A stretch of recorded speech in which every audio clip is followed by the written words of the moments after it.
当看到萧炎带着17道异火所融合的火莲出现时，血神大营的人顿时露出震惊之色。书接上回，众人闻言都是显得有些惊讶，难道这位年轻人之前跟洛九天说过什么吗？而此时洛九天看着走向他的萧炎，开口道：“我记得你承诺要取黄云破的首级，可是你或许太小看了黄云破，所以最终可能还是需要我和你一起来对付他，能否听听我的建议？”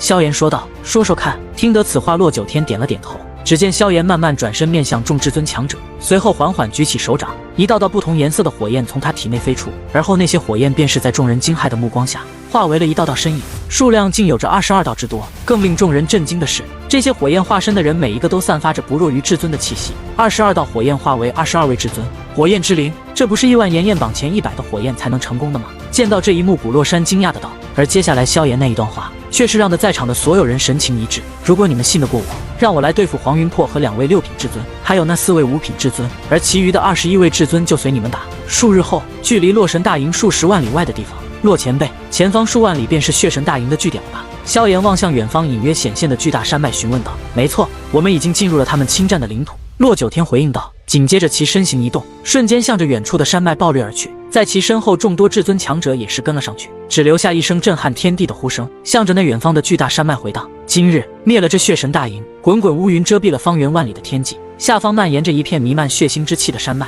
在这山脉深处，一座巨大的黑色宫殿内，一道身影缓缓睁开了双眸。与此同时，一股如潮水般的血红色灵力迅速扩散开来，几乎瞬间便覆盖了大半个山脉。巡逻于山脉各地的身影们见到这一幕后，脸上顿时露出了狂喜之色。大统领出关了！兴奋的欢呼声在山脉各处回荡而起。然而就在此时，另一道震撼天地的声音让山脉中的每一个人都是心头一震。黄云破，出来跟老夫把新老账一起算了吧！这道震撼的声音回荡在天地间，山脉中所有人的目光都在这一刻投向了遥远的天际。紧接着刺耳的警报声在整个山脉中传开，只见在千里之外的天际，数十道如流光般的身影正以惊人的速度接近。仅仅几息时间，这数十道身影便已经抵达山脉百里之外，并稳稳地悬停于空中。洛九天站在这些至尊强者前方，双手置于身后，望着前方的巍峨山脉，脸上浮现出充满战意的笑容。紧接着4道身影从他身后大步跨出，4道达到4品至尊级别的滔天灵力顿时冲霄而起，转瞬间便凝聚成了一道近万丈的巨大灵力浪潮，向着下方的山脉滚滚覆盖而去。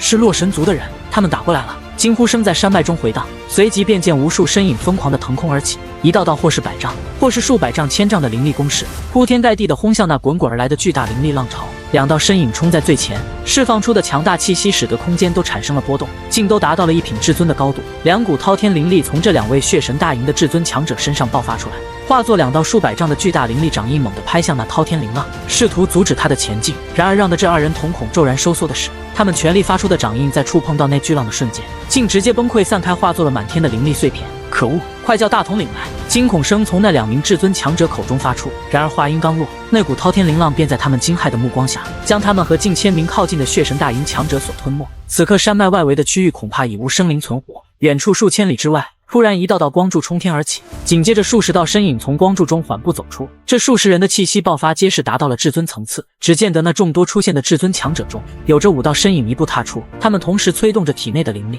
在天地之间形成了一道约数万丈庞大的灵力巨浪。那种波动丝毫不弱于洛九天这边先前施展而出的2股灵力浪潮碰撞，惊天动地的巨响让的整片天地都为之颤抖。冲击波瞬间便将半数山峰化为了碎石，场面极其震撼。洛九天，你这是宣战吗？不打招呼就直接打了过来，可不像你的风格呀！一黄袍老者怒气冲冲的出现，其气息竟已达6品至尊顶峰。洛九天闻言淡笑道：“王副统，你倒是说说，老夫原本是什么风格？”被称为王副统的黄袍老者神情凛然的说道：“你就不怕来了回不去吗？多年来你们洛神族都未能将我们驱逐，难不成以为今日就能成功？今日来可并非为驱逐你们而来。”洛九天闻言不仅未显难堪之色，反而笑声更甚：“今日的目的是让你们一个都跑不了。”哈哈，洛九天，你远道而来就是为了讲个笑话吗？那你也太……王副统听得洛九天的话，忍不住大笑了起来。不过他的话仅是说到一半就戛然而止，他的目光忽然凝固在了山脉外围。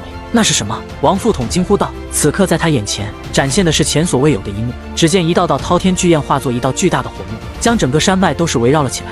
火幕中一道消瘦的黑袍身影穿透而出，在其身后10数道火焰交融间，便是化为了一道约丈许大小的绚丽火焰。